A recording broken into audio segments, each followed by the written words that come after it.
Thanks, everybody. Thanks for coming out. Folks, my name is Brad Rawson. I work in the city of Somerville. I'm a Somerville resident.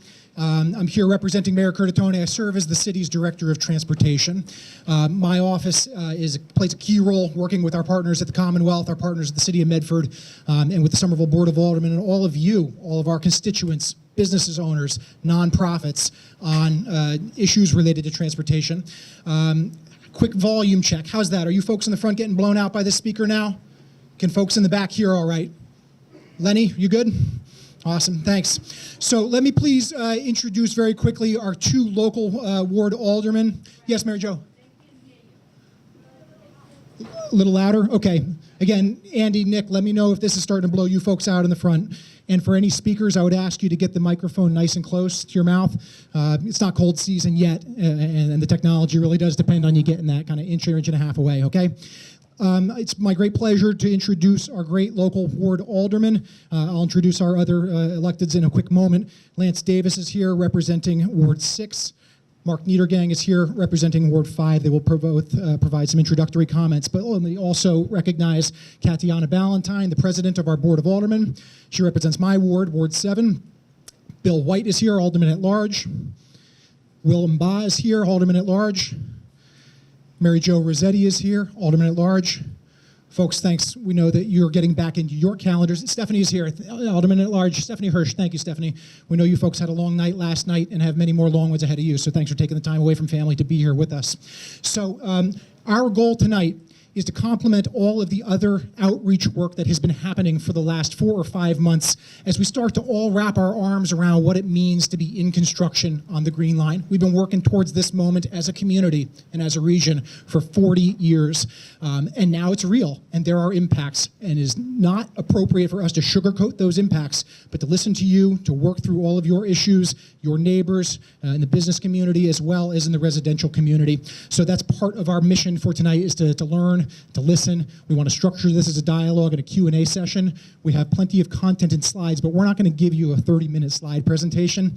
We're going to talk about individual issues, take questions, and then move through a series of content issues as you want to address. So please let me introduce Lance and Mark, and then we'll get into our program. Thanks. Thank you, Brad. My name's Lance Davis. I'm the alderman here in Ward 6. I know many of you. For those who I haven't met yet, hello. I won't say a lot other than thank you to Brad and to everyone who put this together. Alderman Niedergang and I and others pushed for more opportunities for this type of feedback. Hopefully something productive can come of it. I know I've heard a lot of frustration from folks that we talk about these ideas, we talk about these problems, but then the plan is still going forward. In this case especially, it's not a city project, as you all well know. So we're trying to do what we can to mitigate the impacts. It's obviously going to be a painful process for my ward, for Ward 5, and frankly the whole city. I mean, this closing alone will impact a huge amount of the traffic in the city. So whatever we can do, I'll leave tonight to the folks who've put the presentation together, but I'll just reiterate what I say every time is reach out to me, reach out to us now over the course of the next year. If there's something that you see that doesn't look right, or there's a problem, or you have an idea, let us know. We'll pass it along. We'll do everything we can to try and solve the problem, come up with a creative solution, or at least listen to you. All right, and with that, I'll pass it back. Thanks, Lance. Mark, I'd love it if you'd say an introductory word as well. Thank you. Thanks, Brad. Lance said most of what I would say. I just want to say to you, this presentation tonight has been designed to leave time for you to ask questions. So get your questions ready. I've been hearing lots of them, and they're good questions, and I don't have answers to a lot of them. A lot of things have not been decided yet. So this is a time when your questions and your suggestions can actually have an impact. I do want to introduce, we have at least one member of the Green Line Working Group. I saw Ryan Dunn here. Ryan, are you here? Ryan's back there. Stand up. Anybody else who's a member of the Green Line Community Working Group? Oh, Jim Silva over there from Medford, from South Medford. Brad is Magoon Square. These are people who are liaisons to the community, like us aldermen. They are people that can answer your questions and help with information. And don't hesitate to reach out to any of us for help or with your suggestions. Thank you. Thanks, Mark. So, as Mark said, we have members of the project team in addition to the community group. Let me recognize Terry McCarthy, who's an MBTA employee, serves as Deputy Program Director under John Dalton's leadership. Terry has been our point person on many issues of community engagement. Marty Nee, who many of you will recognize from our tabling activities at Artbeat, at Summer Streets, in many other kind of brunch hours in Ball Square as we've been setting up the tables. Marty is Terry's right-hand person on the project team. Also with us are Jeff Wagner from GLX Constructors and Hannah Brockhouse from GLX Constructors. They're part of the contractor that the state engaged to design and build the Green Line extension. So these folks have been working with us, showing up on weekends, showing up at night to try to make sure as many residents as possible, business owners and other stakeholders are aware of what's happening, can get their questions answered and address them. We have a good web presence. You can obviously call 311 at any time, but there's also a hotline that's routed to a messaging service 24/7 for the Green Line project. So if you have an issue with noise, with rodents, with any other number of things, if you're a business owner and you have an unexpected delivery coming, you have the ability to get live time reactions and responses. And I'd be remiss if just in this, to wrap up the housekeeping element, if I didn't introduce many of our city colleagues who are here with us. Jackie Rossetti, our fantastic Deputy Director of Communications, is here, and her right-hand person, Erica Mace, who's our construction liaison. Nick Schoenberg is a small business liaison in the mayor's office with me. And let's see, Viola Augustine is here. She's on my staff, brand new, and serves as project liaison for the Green Line. And Lauren Drago is also a small business specialist in the mayor's office with us. So, folks, we all live in the neighborhoods, right? And if we don't live here, we do business, and we are stakeholders in the community. We have all seen the incredible mobilization that is part of the Green Line project. And this is a great thing. 3 short years from now, we and our neighbors and our children will be hopping on to light rail service that this city has desperately needed and deserved for 40 years. It's really finally happening. And yet, it's going to be challenging to get from here to there, and it's going to get busier before it gets quieter. Part of the way that the Commonwealth saved the Green Line project was by engaging in a sort of a flexible contracting environment that gives the contractor great degree of flexibility in deciding how to best solve problems that arise inevitably in a $2 billion piece of construction. And so we've already seen them take good advantage of the first few months of activity, and it's only going to scale up from here. So far, the work has been mostly about getting things ready, but people always ask, why does the Green Line take so long to build? Why is it so expensive? Think about the fact that you have commuter trains smoking down this track between 30 and 70 miles per hour 30 times a day. Think about that, what that means for worker safety. Think about that, what that means for efficiency in mobilization, access for excavators. Drainage needs to be installed. Tracks on the commuter rail need to be moved 10 or 15 feet over, right, Terry? In order to create the space for those Green Line trolley tracks. Anybody who rides the Green Line in other areas of the system knows that it's fed via electric power. So think about 3 sides of a square feeding the electric catenary overhead power to the Green Line. All of that infrastructure needs to be installed. And what brings us to the table tonight, this is not the only issue that our community will struggle with, but our focus tonight really is on Ball Square. So many of the bridges, and there are 7, 8, 9 bridges just in Somerville that are simply not large enough to accommodate the moving of the commuter rail tracks and the installation of the Green Line electrified light rail. So here's a view from the essentially the Medford side of the Ball Square Bridge. So dialysis clinic and Hallmark Health over here, old bowling alley, and the heart of what we think of as the Ball Square Business District off to the west. I've had the opportunity to stand on these tracks. It is humbling and it is terrifying. And the space seems large on a plan when you're actually looking at these maps. And when you're down there, even when you're in a safe zone with a flagger letting you know that that commuter rail is coming through, you feel, again, like a gnat with a dinosaur coming by. So think about mobilizing those construction crews and getting them off of this site where the station will be, right? Now we're looking at the bowling alley, the old veterinary clinic, Winter Hill Bank, and down Boston Ave into Medford. Station will all be right over here, but commuter rail tracks need to be moved off towards dialysis clinic and Winchester Street, new trolley tracks with a center-mounted Green Line platform installed in the middle. So I tell you all this so that we can all understand just how complex, how dangerous, how messy, how ambitious this public works project is, and how we all need to be good partners and relaying information to the project team, and they need to be our partners, and we are their hosts, right? And they're doing what they can to listen to us and address our issues. So the bridge will be safer, quicker, and easier to build if it's done, if we pull the Band-Aid off.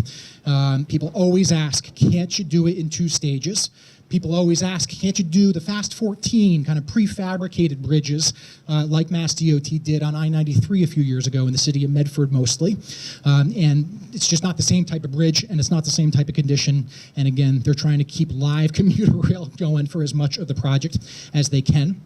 Our neighborhood here on the west side is not the only one that will be impacted. Again, it's great to see folks like Jim Silver from the city of Medford, Ryan Dunn from Magoon Square, because their neighborhoods will also be impacted. The Lowell Street Bridge, the School Street Bridge over near City Hall and the high school, the Walnut Street Bridge, the Medford Street Bridge, they all get impacted to allow this project to move forward. And it's a little bit of a domino game. The T's project team has described to us that when you do the Ball Square Bridge, a lot of other elements like your drainage, like your electrical, start to fall into place, which is part of the reason that you see this Broadway Bridge starting earlier than others. The contract that the contractor is working under also does not give them the ability to close 2 consecutive bridges. So for example, Cedar Street cannot be closed at the same time as Broadway Ball Square is closed.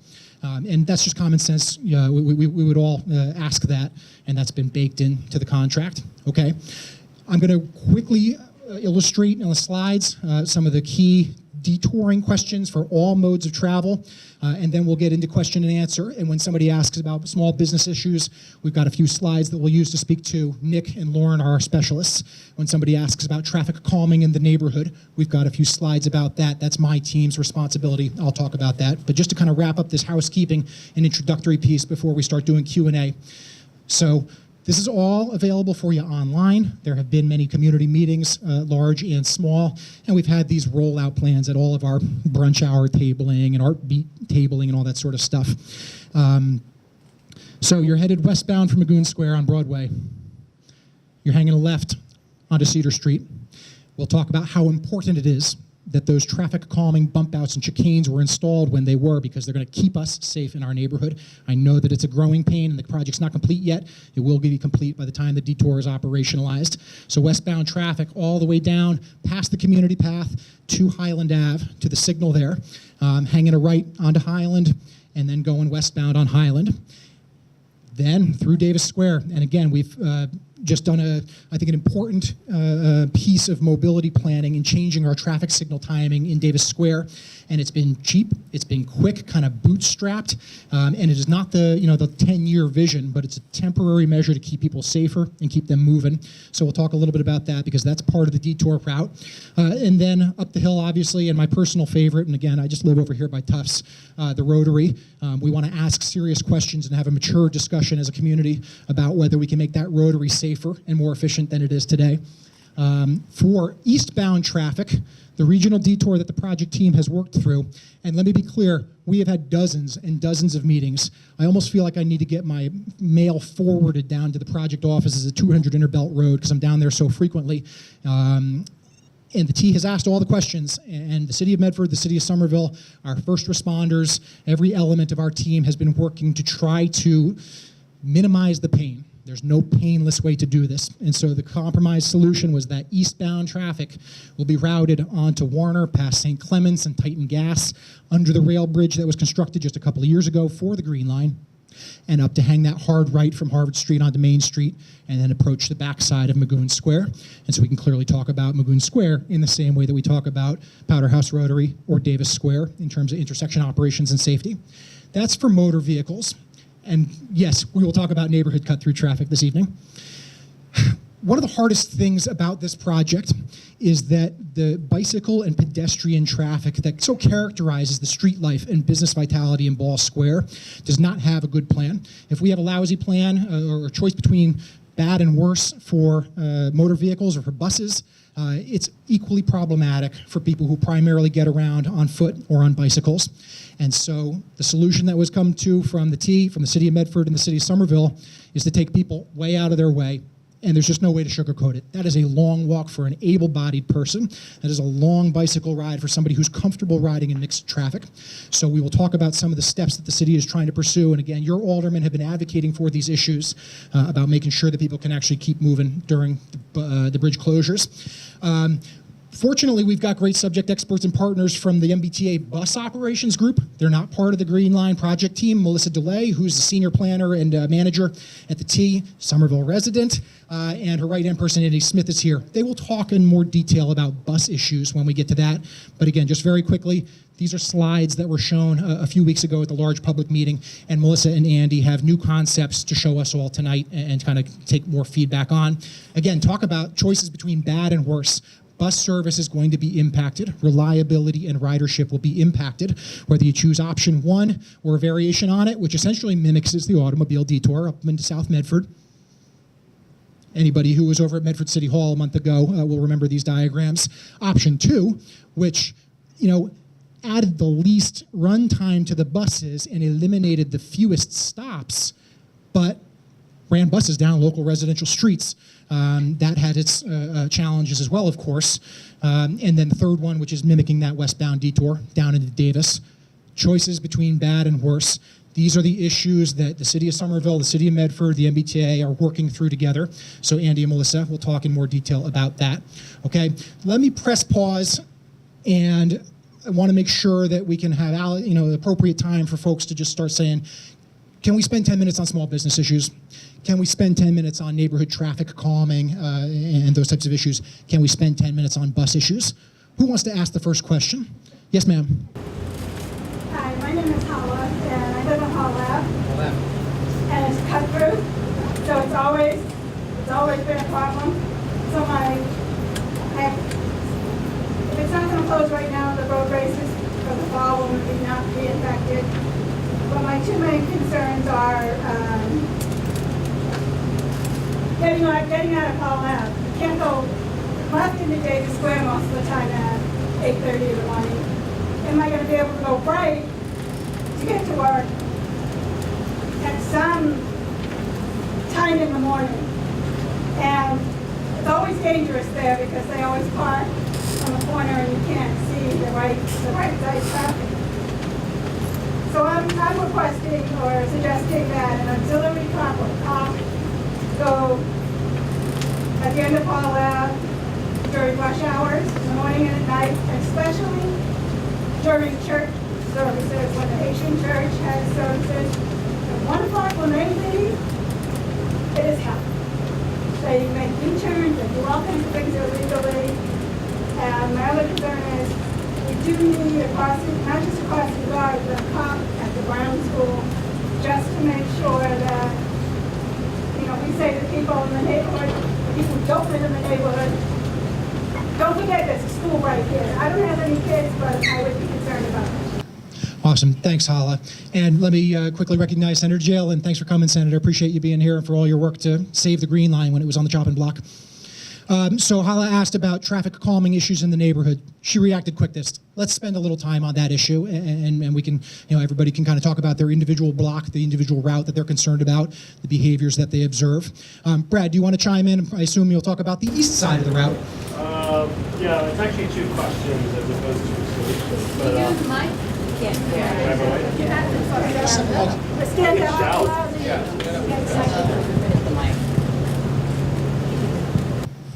So 2 questions, and this actually goes way back to the Max Pack development.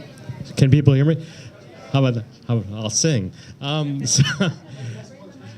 So as part of the Max Pack development, an enhanced traffic light was supposed to be put on Highland Street, and that I don't believe was ever done. So do we have any confidence that with the increased traffic flow coming down Cedar, at the corner of Cedar and Highland, where that super light was supposed to be put in, that it'll be able to handle it, or is now time to free up that funding? So that's part A. Part B is, no matter what kinds of detours we put on the streets, there's something called Waze And you have a lot of traffic that's trying to get out to Route 16 down Broadway, and it's gonna, as things fill up, it's gonna start routing people through our neighborhoods. So I don't know if it's possible to communicate with Waze and try to head that off. I've heard of some neighborhoods being able to do it, but otherwise it'll flow like water throughout everywhere. Great questions, Brad. Thank you. So let's address the second one first. Erica, you and Megan, the city social media coordinator, have been playing a leadership role on working with some of the navigation apps. And those folks are actually working with cities and taking our feedback. We have a subscription, right? We have the ability to kind of have little flags that say, hey, construction zone, reroute around this way, temporary conversion of an left turn restriction, northbound one way is becoming two way or other way, right? We've done some of that recently. Okay, so yeah, Brad, the kind of the easy part to your question is we do have the ability to actually feed information to Google, to Apple Maps, to Waze, and then their users obviously have kind of the better sense of things from us. Well, I mean, what I can see happening, directly as soon as Cedar Street fills up, people will start being directed down Law. Right. Down Wall Street. There's no doubt that will happen. Yeah, it's not telling them that the detour is going on. It's telling them not to route them down every single little side street that's around the detour. Right. Yeah, and again, folks who have been working with us, advocating, participating in public life for longer than the 11 years that I've been here, have always described Somerville as the on and off ramp for the greater Boston economy, and that's really not consistent with our goals, our quality of life, our quality of place. And so to try to make sure that we're listening to the observations that individual folks have on their blocks, and I'm the father of a 3-year-old, right? My son's learned to ride a bicycle, he's learning to skateboard. I wanted to play street hockey in the street with the neighbors when he's a little bit older. We all want the ability to have confidence that people aren't going to be driving too fast on our streets. And frankly, we all notice when somebody comes through at an inappropriate speed or when a volume change occurs. So part of our mission over the last couple of years has been to bring data to the table, to allocate local resources, to actually count the cars, figure out how fast they're going, so that we can operate with limited budgets and use our limited budgets to get the best bang for the buck on controlling traffic speeds. So over the last year or two, we've been trying to get ahead of this learning curve, and we've been placing these little pneumatic tubes. You saw a photo of them over there on Summer Street, actually. When a vehicle runs over one of them, pulse of air runs off to the software unit, the hardware and software over here, and they can actually tell the difference between a truck and a car and a bicycle rider. They can tell how fast the car is going because it's hitting two consecutive ones. We put them out there for 24 hours, 48 hours, 72 hours in representative periods when school is in session, because as we all know, traffic patterns change in the summertime. So here's a quick little mosaic of how the neighborhood is functioning today. And obviously, we'll make these slides available on the web so that folks can kind of digest at their leisure. And for easy math, College Avenue, to Hala's question about Hall Ave, carries about 12,000 cars a day in representative conditions. That's a ton. It's far from the heaviest traffic in Somerville, but that's a lot. Highland is actually about the same, 11, 12. I don't think we had 2017, 2018 data for Highland, but it's not all that different. Broadway, again, right by Tufts Park, by Powderhouse Park there, approaching the square in Lindell's, 12, 13,000 cars in a given day. Warner Street up to St. Clements, same order of magnitude, 12,000. Cedar Street is actually just a little bit different. It's about 30% lower, but again, we all know that that's that important kind of northern suburbs to Kendall Square, Harvard Square cut through, and 8,000 cars on Cedar Street is a ton of cars. So the fact that we now have all these edges kind of defined is a good starting place for us. And then we also can kind of collect data on individual interior streets. Again, long before the Green Line Bridge was closing, folks on Morrison Ave were telling us, hey, we're dealing with a lot of cut-through traffic. People use Morrison as a bypass to the signals on Highland. We get it. Kidder Ave, same sort of thing. Folks who live on Kidder or around it will recognize that we've used pavement markings, signage, regulatory changes to try to incentivize good neighbor behavior. Even on smaller kind of north-south streets, here's a Highland Road data point. We had a Rogers Ave data point, but street sweepers mangled the thing, even after the vendor assured us that they weren't amateurs and they would place it at the right time, given the street sweeping data that we gave them. So, again, we're going to get more of that data and continue to build this mosaic. So this is valuable for two reasons. One is that The common response of trying to put a speed bump everywhere is a natural and understandable response, but that's not always the best way to slow cars down, and there are unintended consequences to that. It can be noisy. Speed bumps, the temporary rubber ones like we have in Paulina over off of Holland Street, have to be pulled up for plowing operations. So those are one type of traffic calming intervention. The slalom course that we have built based on long community process over on Cedar Street is a different type of solution. And we also have others that are quicker and more nimble. So anybody who ever, lives around Summer Street, Hancock, Lexington Ave will recognize these high visibility crosswalks and these kind of low cost curb extensions. This is call it the $1,000 version of what you see on Cedar Street, where we kind of trick the eye into thinking that there's a curb extension here. And believe it or not, when you go out and actually watch, more often than not, the motor vehicle is taking a much more slow speed and sharper turn, which is exactly what you want, because you've created this optical illusion that they need to kind of use this space. And then, of course, we mimic the historical red brick crosswalks with paint, so you get a higher visibility crosswalk, particularly in low light conditions. These can be wonderfully effective tools. Hancock Street from Elm Street all the way up to Lexington Park is now treated this way, and there's a couple other locations around the Ball Square neighborhood. This example is from over in East Somerville by the Capuano School. So part of our proposal for all of you, and we are eager to get folks' opinions, but we do truly think that based on the data we've been collecting and the return on investment, that using those paint-based solutions to complement the longer, curb extensions and concrete planning that are needed can be an important part of keeping everybody safe and, frankly, making the out-of-town cut-through drivers behave a little bit more respectfully in our neighborhoods. So does anybody live off of Pearson or on the stretch of Bay State and everything over here? It's always funny to me. I've never gotten the story, but somebody did this. The old street geometry clearly was parallel, right? And the curb came over here and created a slingshot geometry that, well, obviously it's a one-way out, but you get the point. Let's replicate that. Let's do it up at Bristol and Willow, where there's a traffic signal.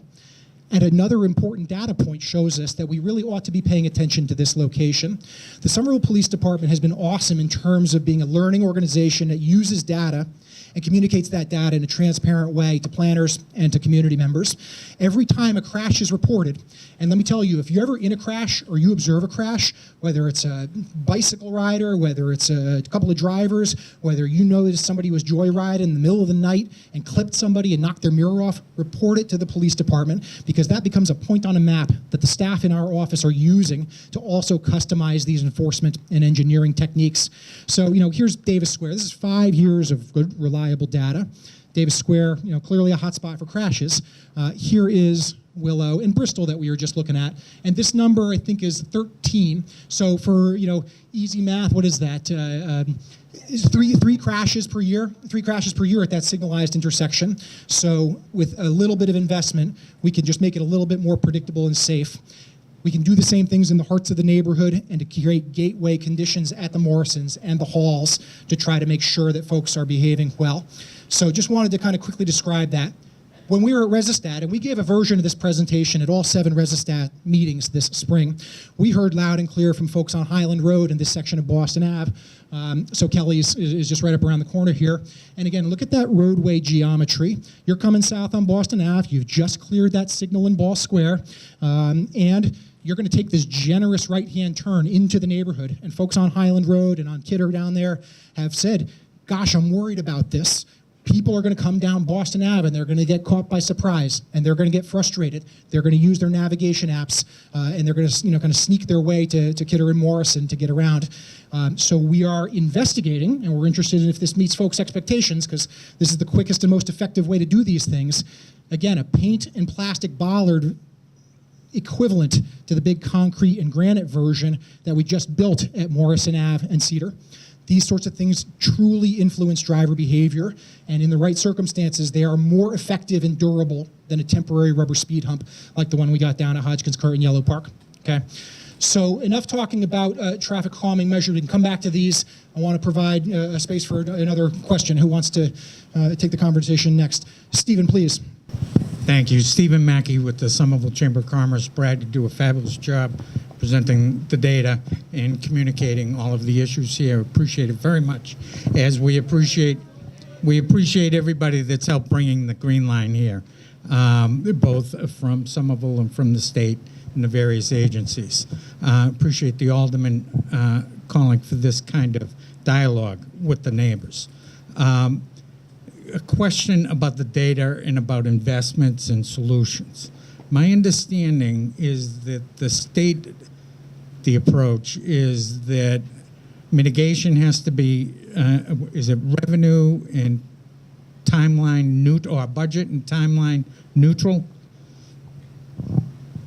Okay. My question then. Can you explain what you mean, Stephen, for folks? Is that we can talk about mitigation, but we can't ask the state to spend any more money or to take another day to do the project. And to correct, we can ask. They are under no obligation to change their schedules or their budgets. Okay, relative, and I think we're all trying to work together to anticipate issues and solve problems. Along that line, it seems that when you look at your slide about the traffic volumes, and you see on Broadway at that bridge, it's 13,000 in both directions, daily cars. If you multiply 13,000 times a year, it comes out to 4,750,000. So right there in that bridge, you're detouring 4,750,000 trips. What I would ask is, where in the state has there been that many trips, and what were the mitigation steps that the state took, the MBTA and so forth? We're dealing with a lot of issues here. They're personal convenience, they're economic. The first two are public safety and public transit. You're taking 4,750,000 trips from one route and putting it into side streets is going to be a public safety and a public transit issue that I don't know if the city has enough surplus funds to do the bump outs and everything else. Detours that are done by projects that the state has done, and get an idea on what the mitigation measures were relative to that, just so we could have a comfort level of at least saying, well, we're all in this together, and other places have done the same thing the same way.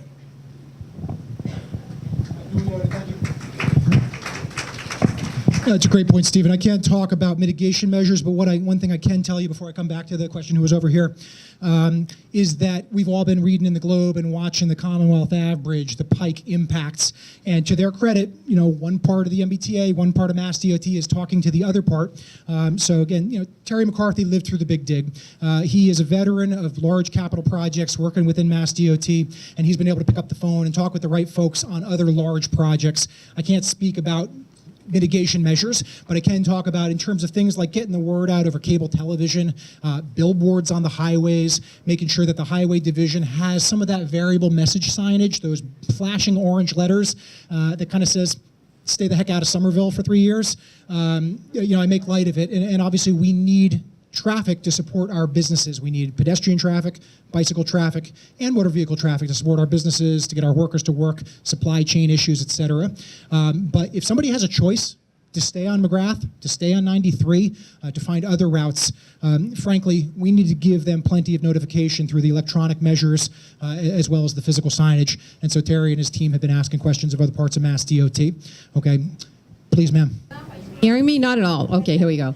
My name is Maureen Libertori. I live on Bay State Ave, and curiously, on none of your maps do you list Bay State Ave. And Bay State Ave is the first turn that is going the direction to get people away from this from the circle. So number one, you've ignored us on the maps, just right here, to talk to us about mitigation, and we've got that turn right there. Are you going to change any of these directional depending upon the commute time? Is it going to be a one-way on Cedar from 6 to 9 in the morning? Are you going to change other roads? Are you going to put some more crosswalks in? The one from Pearson to go over to Bay State? That should have been there 15 years ago to keep people from going so fast from the Powder House all the way to Lindell's. So there is a number of like little streets there that were not even listed on your map, and we are extremely important because we're the first 3 streets in the cutoff. Okay. No, great. And there'll be more. Thanks. I just said tonight. Thanks, Maureen, and to you and all your neighbors on Bay State and around Kidder and all the great streets out back of the park there. Just because a street is not called out in our map figures, just because we don't have a diagram about a bump out or an enhanced crosswalk on your block, doesn't mean that those things are not in development and are not possible. That's part of the beauty of working with paint and these little flexible bollards, these plastic bollards that we just epoxy down to the street. The turnaround time compared to building out a new curb, siting a new crosswalk, constructing an ADA compliant curb ramp is so quick and easy. So that's part of what we're trying to achieve through sessions like this, is to ask folks, hey, where are you experiencing those negative impacts already, so that we can focus our limited resources. And clearly Bay State, like you said, rationally, it's the first right-hand turn when somebody isn't paying attention because they're looking at their phone as they come through the rotary, ignoring the detour signage, and then panics and hangs a hard right into your neighborhood. So duly noted. One more question. Since Ball Square Bridge will be cut off and you'll have deliveries made to those areas in the square, we currently allow trucks down our street to take a left onto Mallet, another left onto Loudon to deliver things. Can that be temporarily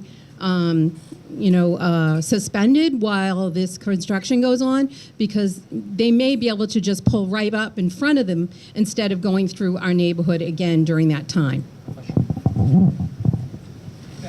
Thanks, Maureen. Again, those are just super pragmatic questions that, we're relying on folks like Chris and all the other business owners in the community to kind of educate us about delivery schedules, folks who are experiencing these things. To go back to our introductions, Nick and Lauren are small business specialists, and they've been working on a series of business issues. So I want to make sure that we actually take 5 minutes and they can talk to you about some of the kind of the boots on the ground type of work, organizing and information gathering that they've been doing. So do you guys, I'll cue up your slides. You mind talking for a couple minutes about business issues, including delivery schedules and neighborhood cut through for deliveries? Hi, everyone. Thank you again for being here tonight. I'm going to speak. My name is Nick Schoenberger. I work in economic development with the planning department.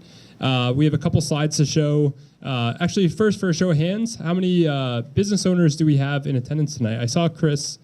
There you are, back here. Great. Thank you guys for joining us today. So getting up this first slide here, which Brad is covering, shows Ball Square. This is a map that we use from a data set that our department has, identifying 70 businesses in Ball Square that will be impacted by the closure of the Ball Square Bridge. So this is encompassing of both retail, brick and mortar businesses, but also home-based businesses as well. And so once we were aware that this project was going to lead to the closure of the Ball Square Bridge, we were out on the streets in May to connect with each and every business owner on Broadway to get a sense of what their schedule was for deliveries, and really to get enough data about how we could be most proactive about some of the disruptions and what we could do to help. So looking at that, we're always trying to stay communicative with the businesses, letting them know how to stay connected with us.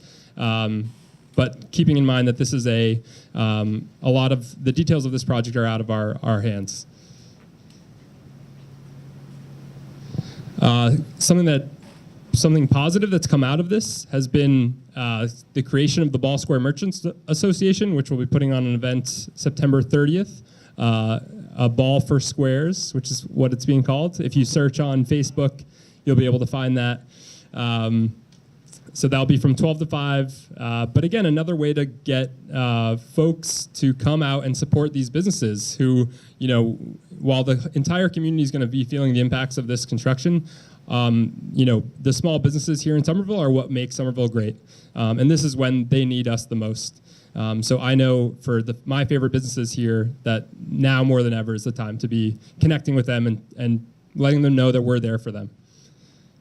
So listed here is a couple of the other business associations that we work with on a regular basis, and we're excited to continue to work with Ball Square Merchants Association.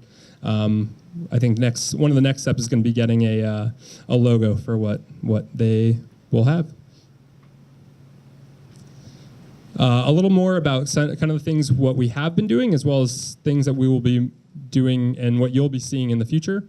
We have our nice loyal to local Somerville logo here. Again, this is something you'll see on some of the banners and signage that we'll be having out, as well as social media and through our communication channels. But really a reminder and a symbol of pride of, you know what, I'm with you small businesses. We're still coming to you despite the dust, despite the disruption, and that's something to be proud of. So we want people to use this, to share this, to wear this as a badge of honor, to show that, you know, we're not going to let a little dust get in the way. Another event that we had hosted in the past, we did this twice.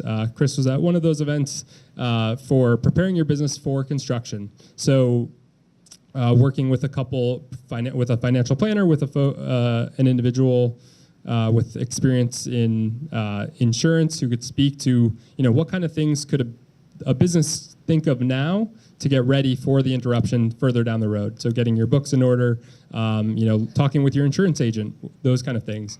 So we hosted that twice. It was well attended from both Union Square and Ball Square businesses, and we're continuing to look at the next workshop or resource that we can offer. So one idea that was floated by other businesses was related to marketing. You know, how do we get people to come through to our business during this construction? And that's going to be one of the things we'll be planning towards the future.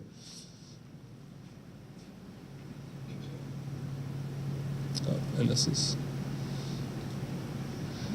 So this is speaking a little bit more to. I'll hand it off to Brad right after. But again, of the placemaking events, not only in Ball Square but in Gilman Square, as well as any of the other locations where we'll be having disruptions in business districts, on ways to bring people and the community to these areas that will be feeling the impacts the most.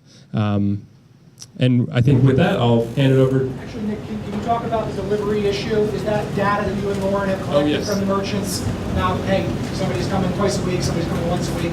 Yes. Yes. So again, when we first heard about the bridge closure, having it be completely for vehicular pedestrian closure, we were able to go door to door with each of those businesses that I showed on the list to get a sense and get that data of, okay, when do you receive your deliveries? Is it from, you know, usually in the morning, or is it in the afternoon? And with that data, we're able to then be able to prepare a way in which we can say, okay, looks like 90% or a certain amount of businesses are receiving these deliveries in the morning. How can we, you know, use that information to help with the detours, to design the detours that we're going to be offering? If it's, you know, becomes a commercial temporary loading zone, for example, in an area that is most convenient to the most amount of businesses who receive deliveries at that hour. So just one example of how we're using that data to be able to influence and do with what we can to support those businesses. Yep, question back here. Have any of these merchants been asked to have deliveries in early hours in the morning? I mean, like before 6 a.m. when there is very little traffic? Has that been considered? Yeah, that's a great question. So the question was, has there been any thought or any conversation about allowing for deliveries for the businesses at an earlier hour, at somewhat 6 a.m. was the ask. That's something that I think it has. That's the first I've heard of that, which is a great suggestion, and I think we'd be willing to look at what it would mean. I know it's going to be pretty early, and each business is going to have a different kind of prime window. But I'd love to talk to you more about that if that was something you were primarily interested in. No, it just came to mind now. It just seems something that should have been thought of to ease the overall traffic. The deliveries are going to just bottleneck everything. Why not do it at 4 or 5 in the morning? Yeah, there's a lot of things to consider, but I would love to talk to you more about what could be done. I know it's an early hour, but I'm going to pass this over to Brad. Actually, Just stick with me, Nick, because another pragmatic question. What's the other side of that supply chain issue? It's waste hauling, right? Our business owners, our commercial landlords are responsible for engaging with the haulers. The apartment buildings, they don't have the curbside pickup that we have as Somerville residents. So that's been another kind of piece of the puzzle that Lauren and Nick have been trying to work with. So again, if you feel like part of your social network or professional network involves business owners who you don't think are plugged in yet, please be conduits of information. Help us get that information out. If there are efficiencies in routing with the Russells and the Republics and all the other haulers of the world, we want to know that. Part of the issues and kind of planning that we've been doing, folks will remember this from Resistat this spring, rodent issues, right?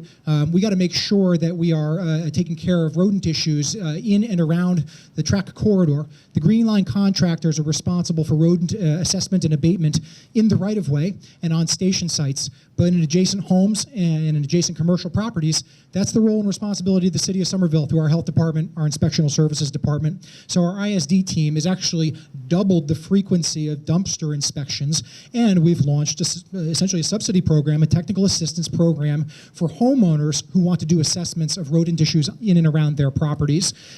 So all those efforts could come to naught if the haulers can't get in and do their dumpster hauling, in an efficient way. So we are thinking about this, from cradle to grave in terms of business supply chain.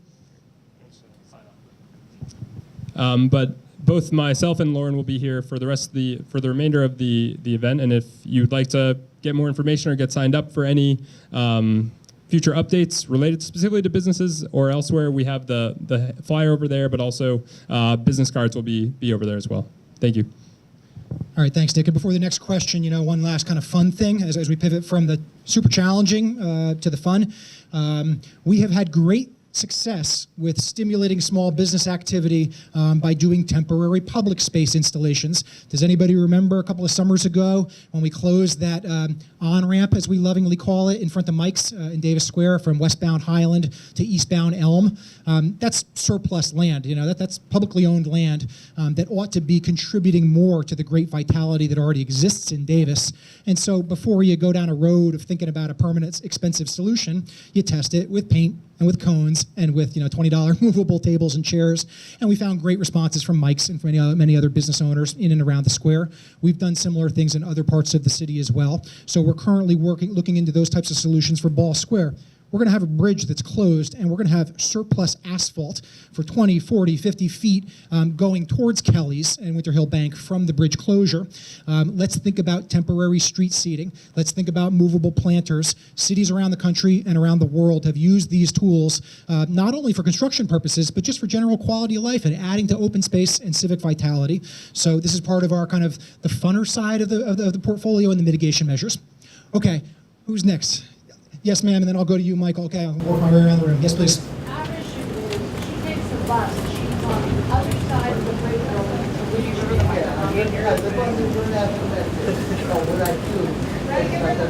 Oops, excuse me, sorry about that, folks. My buses, I go down to Winchester Street to Broadway, and by the Sassafras restaurant is where I catch the bus. Now, my thing is how the bus route's going to be impacted, because I had an accident and I shattered my leg. And the only thing I have left in my right leg that I was born with is my kneecap. So I can't really do a lot of heavy traffic traveling. Great question. Let's take a moment and talk about bus issues. Thank you. Andy, do you mind coming up and lending a hand talking about the process to date, or Melissa? So Newbern Ave, ma'am. And again, Jim Silva is here from the city of Medford, from Winchester and South Med, and has been doing a great job of advocacy working with us in the city of Somerville. Hi everyone, my name is Melissa Dulé. I'm the Senior Director of Service Planning for the MBTA. So we've been looking at a number of different options for bus detours as a result of the Ball Square Broadway Bridge closure, but there's a whole lot of not great options. It's just a function of the roadway network, and it is what it is. So we have 3 bus routes that we're looking at. We have the Route 80 that comes from Arlington Center. It's going to Leechmere. We also have the 89. There's actually 2 different variations, and I'm going to talk a little bit more about that later. One of them goes to Davis, and one of them goes to Clarendon Hill.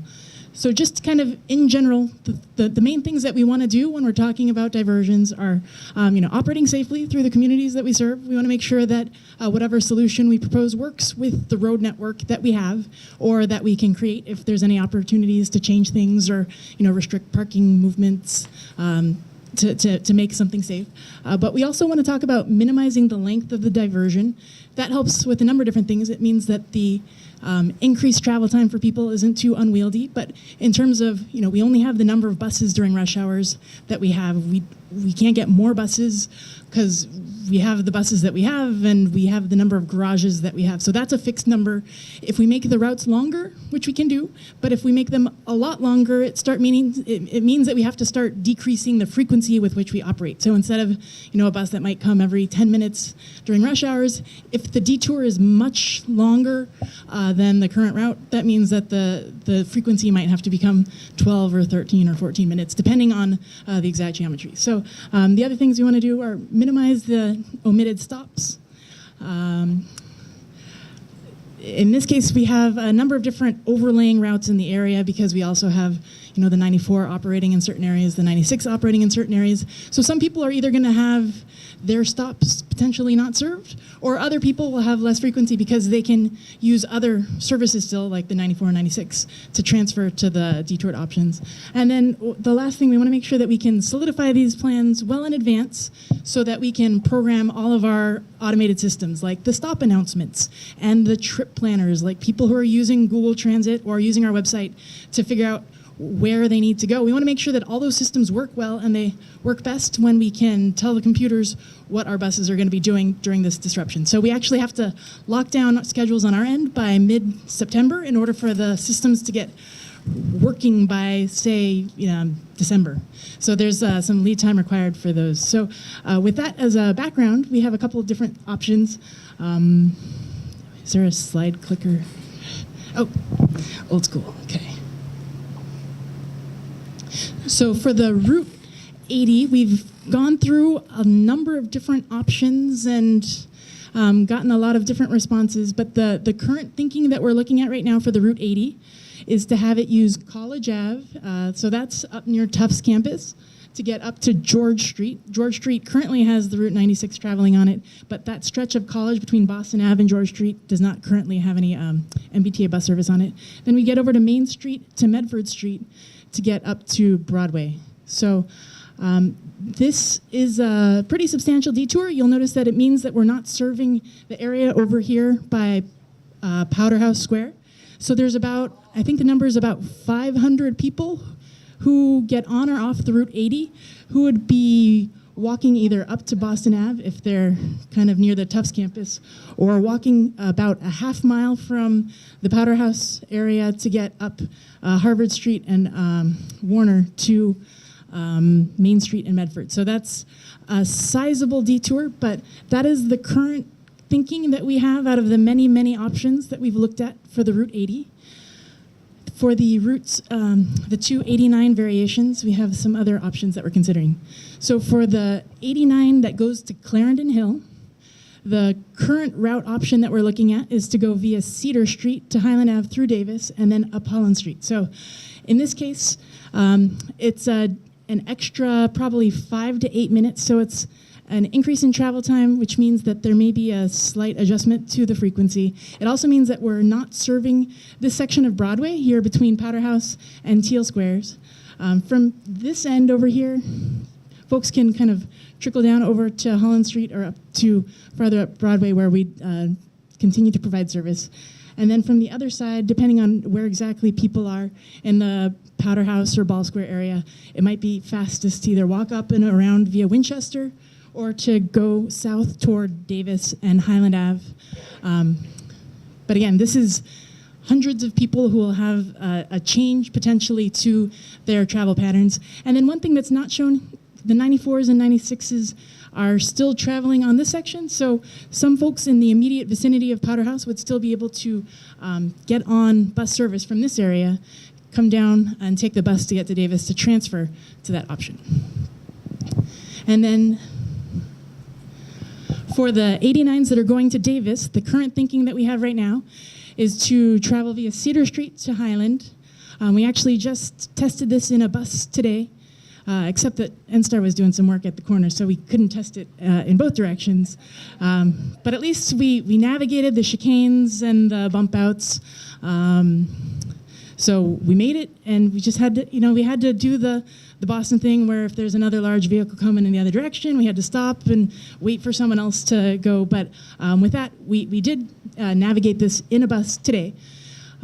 So this is, it's actually pretty much a wash in terms of travel time. So one thing that we are excited about with this option is that it wouldn't hurt the frequency of the current 89 variation that goes to Davis.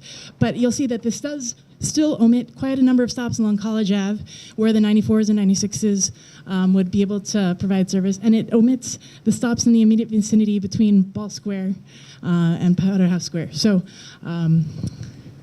that is kind of the current route that we're looking at. And then on top of that, so independent of all the bus diversions that we're talking about because of the Broadway Bridge, our office here in service planning at the MBTA has been also doing something called the Better Bus Project. We're trying to figure out how to, take our network and have it apply to people's travel patterns and how to make the best use of the resources that we have, how to make routes that are legible and easy to understand and that work for where people need to go. So one of the things totally independent from all this that we've been thinking about a lot is that the 89 Davis, which is a variation that only started in 2005, kind of as an experiment, has been pretty popular. It's been growing in ridership. It actually has more ridership than the 89 to Clarendon, even though the number of trips is about the same. So as part of our Better Bus project, one of our ideas that we wanted to kind of put out there is to have more service on the 89s that go to Davis.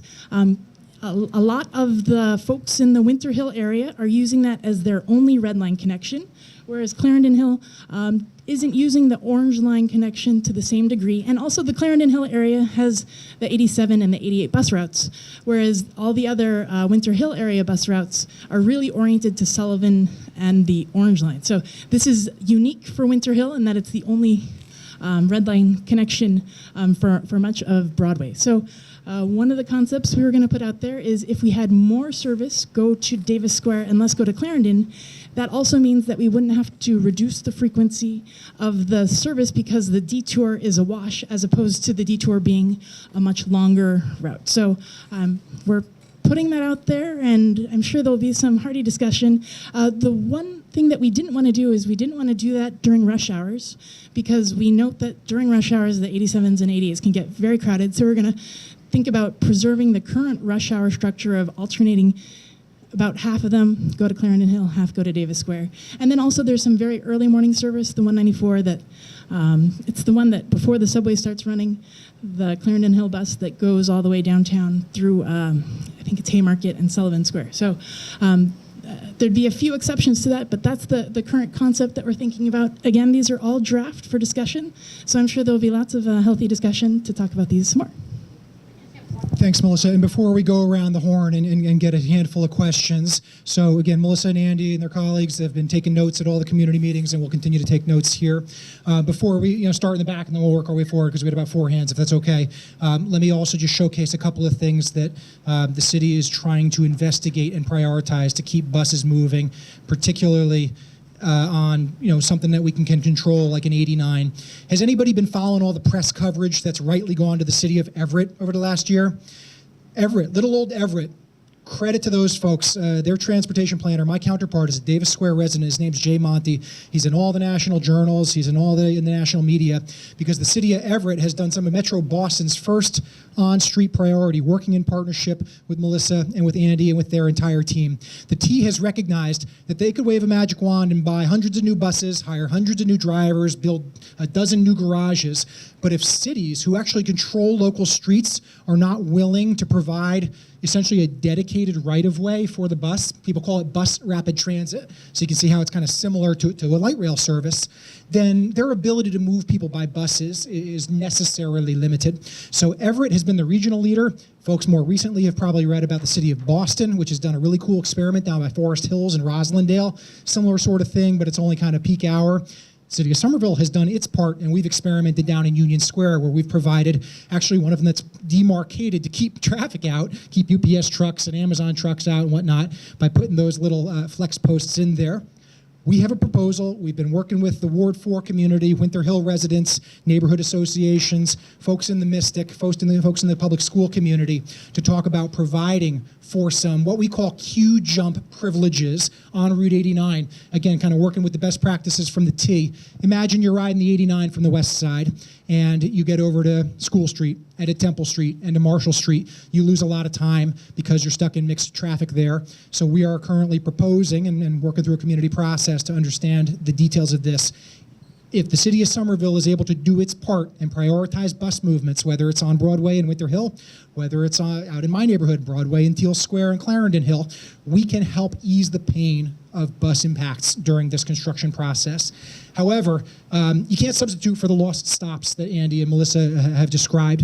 And so one of the things that Mayor Curtatone, our aldermen, have asked us to look into is whether private shuttle providers can be engaged for contract. Again, communities do this all the time. We have van services. The T has its van service. When the T moved a couple hundred workers to their field offices over at Interbelt Road by the Holiday Inn and Sullivan Square, they recognized that it was a long haul from Sullivan down to the field offices. So they're a little bit nimble. They just, engage in a contract with a shuttle provider, and now they can get their workforce to and from that kind of remote office location pretty easily. So right now we're in the process of getting pricing and doing a procurement to see if we can get vendors in a reasonable way. We're looking for partnerships with T, with the City of Medford, with Tufts, with anybody else. Again, think about the Joey bus. Think about the role that the Joey bus plays in our neighborhood today. Some bus drivers will let you on if you're not a student or an affiliate, but having these complementary services is also part of our strategy for minimizing the pain of lost stops. So I just wanted to provide that context. And yes, ma'am, we'll go to the front. Thank you. Oh, yep. We usually have two, so I keep forgetting. You kind of covered both of the things I wanted to mention, which were the lost stops. Melissa was mentioning that time is a big issue, but the time of the commuter to get from their location to the new stop now that they've lost a stop is a huge issue. The other one was your time of bus transportation from point A to point B, needing to reduce the frequency of the buses. Even if the detour route is currently no longer in time than the current bus connection, when there's suddenly 12,000 more cars on the road that entire time, it may take the bus twice as long to get through that traffic.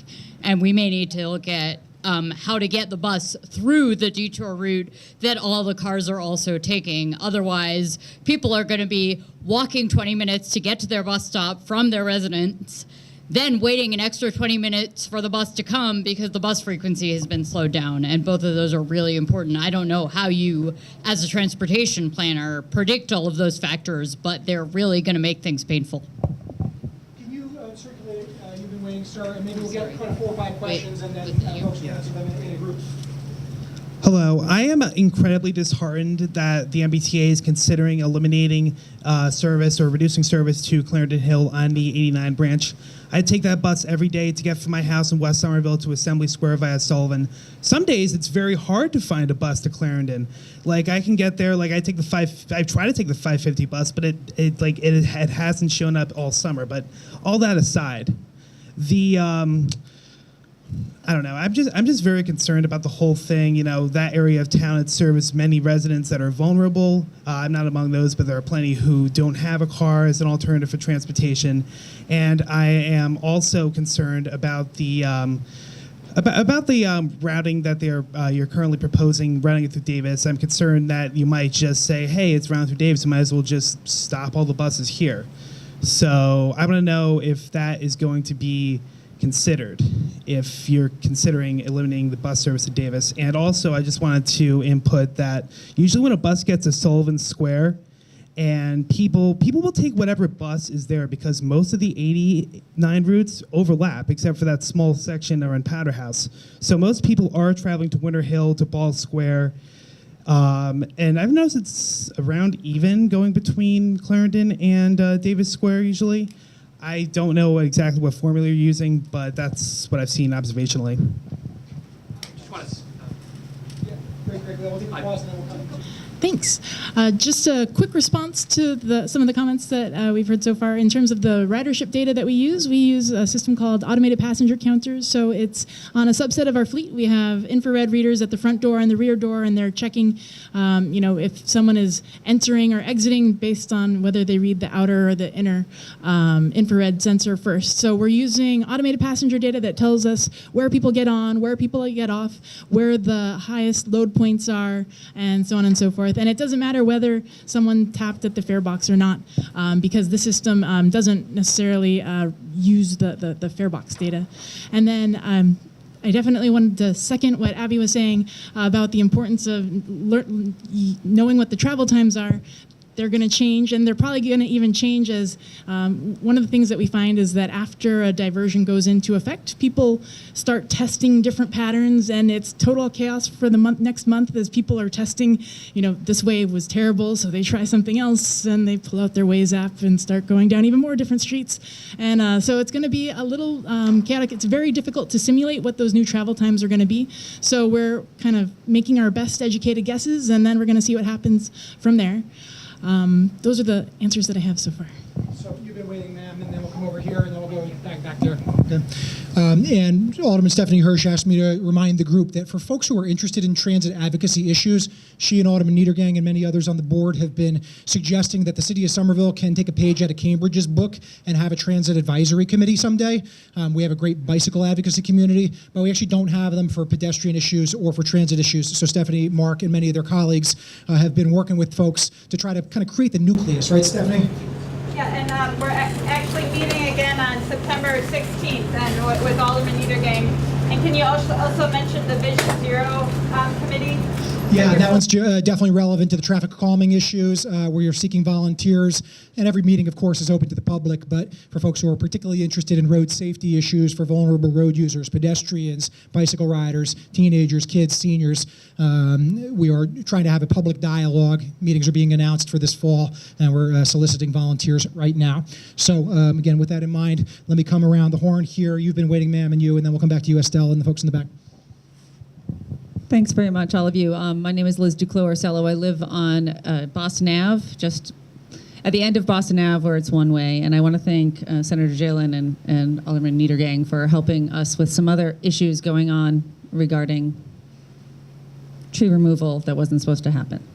So, but I want to raise three things that have been brought up already, and maybe one of those is new. So with regards to the buses, we did have a question which maybe isn't worth answering here, but the question is really about whether College Ave, you're planning to add new bus stops or additional bus stops along there. And this ties to my second point, which is that for those of us who live in the neighborhood who have to get out of the neighborhood to go to school and to our jobs, I look at all of the planning here and I see absolutely no way on foot, on bus, on bike, that I'm going to actually be able to leave my house or in a car in any morning after 6 a.m. or before 10 for a year. I mean, I'm honestly really, really concerned because there's only so many ways in and out of the neighborhood. And if you live in the neighborhood, you're stuck. I want to add in terms of vulnerable populations, our high school students in this city all have to get to the high school. There's no neighborhood schools. There are many, many high school students who live in that area who all need to take buses, not only to the high school.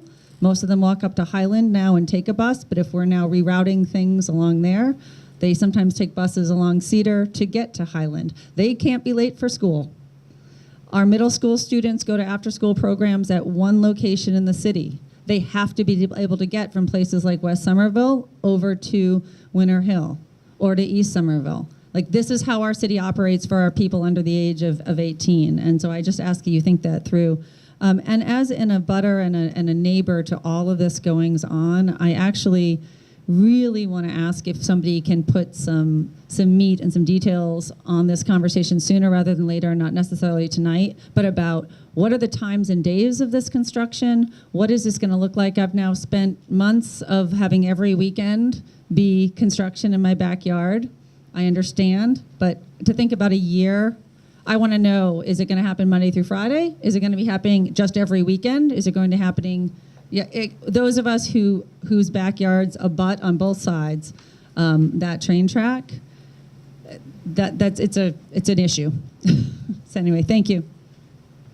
Liz, great points all around. Thank you. And we can make sure that if you haven't connected, I'm sure you have already with some of the folks on the project team with construction issues. Nights and weekends, that kind of work is something that the contractor owes us some predictability and explanations on. They do have the ability to do night and weekend work. And now the question is, how much advance notice do we have? If there's a particularly heavy piece of construction, and I do want to give a shout out to Terry McCarthy. Last week, one of the critical elements of the early construction was demolishing a giant concrete pier out back of Somerville High School at the Medford St Bridge with a big noisy piece of equipment. We're running SAT tests for our young people and students, and not just Somerville students, but for kids from all over the county, right? And so Terry was here on his day off. He was working with the headmaster, working with the project team to actually kind of test things and make sure that the audio environment was not distracting anybody. And, you know, it was far less impactful than the demolition of the Somerville High School. But again, Terry, appreciate you guys going above and beyond on those types of issues. Liz, to your point about east-west service and crosstown service. Again, Melissa and Andy and their colleagues are getting tired of me hearing me say this, but one of the things that has come from our community processes, and we've been recommending to our residents to feed into the MBTA's service planning process that they call Better Bus Project, which is an awesome process, and folks should Google it, and they should kind of check the slide decks, is that Route 90, from Davis over to the east side, runs on 45-minute headways. And anybody who rides the 90 knows that you can't plan your life around a 45-minute headway, right? So when I catch the 88 from City Hall to home in Clarendon Hill, you know, 88 is what I'm taking 9 times out of 10. And every once in a while, I'll take a 90 and hop off at Davis, obviously.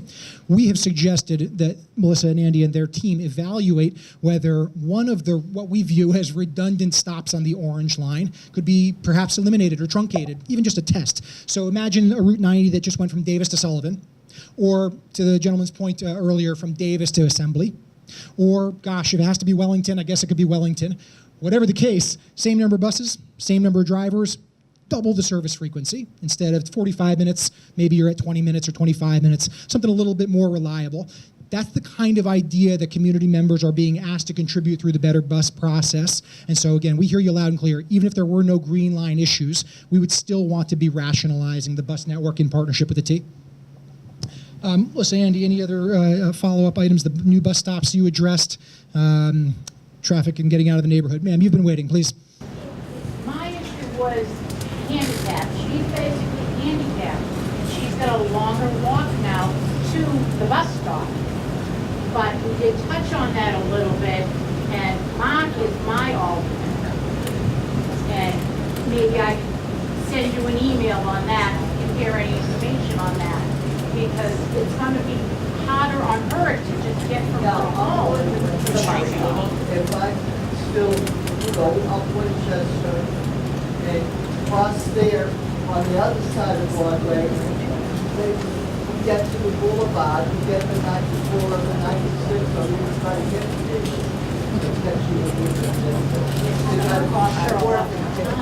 So Newbern to Leechmere is your destination? Okay. Can you repeat the question, please? Yep, apologies. So the question was, for folks who live in South Medford off of Winchester, there's Newbern, this is the neighborhood, right? Yeah. Yep. And instead of being able to catch the 80 on the east side of Ball Square and then ride Medford Street down past the high school and School Street down to Leechmere, now what's the alternative to get to East Cambridge? Right, so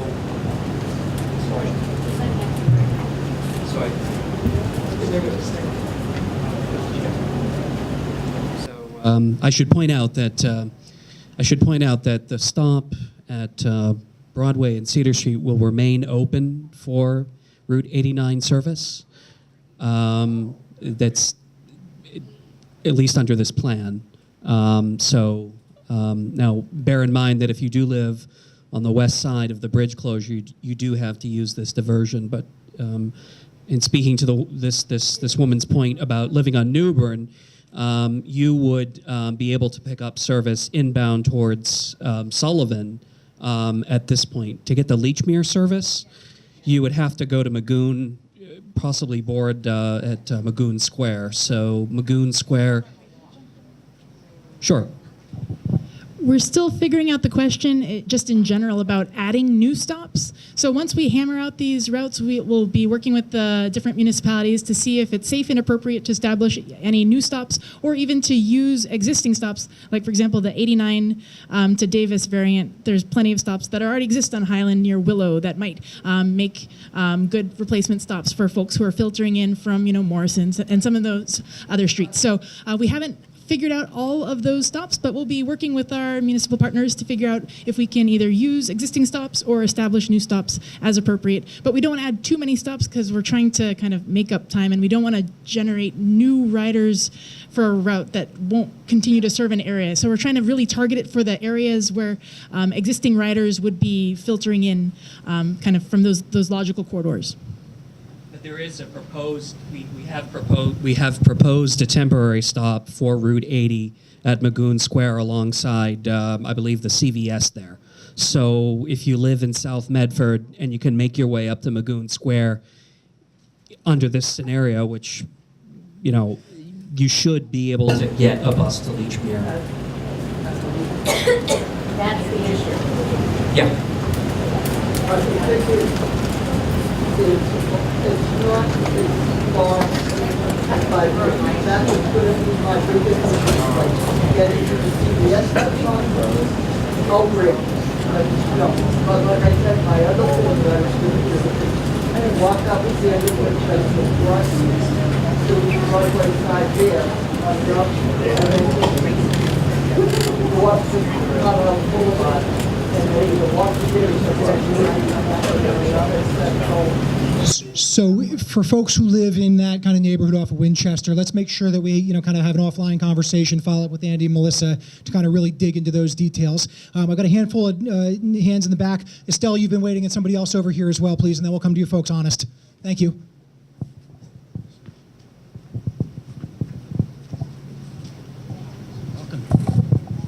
Hi, Brad. I have a lot of concerns on the Cedar Street transportation. I've been affected by Cedar Street for the last 3 years because of all the new pipes. I know about the traffic on Cedar and Highland, which is still going on, and now we're proposing to have buses to come up Cedar Street. A lot of concerns that I have is Cedar Street is not wide, and we all know that. We have bump outs now that, as far as I'm concerned, is an accident waiting to happen. I use that, and I have to tell you, what I have seen has been really scary. There are some there, the bump outs, that are just too far out, and at nighttime, I have seen almost near accidents, including with me. Not from my fault. So that's something we have to really, really think about. Secondly, if you're going to be having buses, I think you're going to be having them going both ways. So we're not even thinking about the winter. If we have winter like we have had the last couple of years with those new bump outs, we are going to have a problem, a real serious problem. And I don't think anyone has thought about that. Another thing is I have not heard one word about how the fire department is going to be working along all these closures. As it is now, they have a difficult time getting around with all the streets that are closed now. So we need to really think about that, because if you're having a fire in your house, you need someone to get there. And I had one with that, I didn't have it, but around the corner from me with the thunderstorm. And that fire department responded really immediately, but if there was a lot of traffic, and this was part of it, I don't think they would, because the fire station where is near me is, I don't know if it's closed, open, or whatever, because they're having problems there too. So that's something we have to think about, and also with the police. I am involved with the 90 bus and the 88 bus. If we're going to start having buses coming up, number one, you're also having cars coming up Cedar Street. You're abutting Highland Ave and Cedar. The 89, the 88, and the 90, and I get this on my phone all the time, they're always late. No matter what, they're always late. So now we have another problem, because you're going to be having the 89 coming up. I really think that this really needs to be thought about much more than it is right now. It's going to affect me. The traffic already is bad. The traffic is going to be worse because you're cutting them on Highland Ave to go down to Davis Square. So I have been involved with this. I know about what the Cedar Street. I know what I'm talking about. I don't think we've spent enough time really thinking about it. You have to think about what is just occurring on Cedar Street now with those bump outs. We have a winter. The winter is tough. People really need to think about that because it's only going to get worse. And I know the solutions are going to be difficult, but I think we really need to think more about what we're going to be doing and trucks. I mean, it's something that has to be thought about. Good points, all, Estelle. Thank you. So folks know, I didn't mention it in my earlier organizing points, but the city's fire department, police department, first responders have been working with us. They also spend time down at the Green Line project offices. So the Green Line folks have their own specialized working group for emergency responders. The city of Somerville, and just like every municipality, has response time parameters that are baked into the way that they do their business, the way they allocate resources, do training, et cetera, et cetera, et cetera. And Chief Breen, who's just been fantastic on the Somerville Fire Department with us, has been going through the due diligence process for Ball Square, and he has felt comfortable with his deployments with the station houses at Teal, at Lowell, and Highland, and that says nothing of his discomfort about other issues over in East Somerville, and we will be having other community meetings about over there because the response times are a little trickier to maintain over there. But again, just so folks rest easy, response times have been thought about from our first responders, and the questions of the bump outs are things that we will continue to follow up on. Folks, before I come over here, let me just come over here, please. Hi. So I just have a couple of things that I want to make sure we consider through this process, and I know we probably don't have the answers to these questions right now. So I live on Broadway pretty close to the bridge that's going to be closing, and one consideration that I'd like to just see some transparency on as we get more information in this process is what street parking might look like, and if there's a plan for maybe moving some of that nearby. So I know that's it's already pretty crowded there, and especially during the winter and snow emergencies, that's just something that I'm thinking about. Another thing is I'm not sure if any utilities run through the bridge, but we did have a pretty significant power outage not too long ago, so I'd like to just know that Eversource and National Grid are being tied into this process and thought about.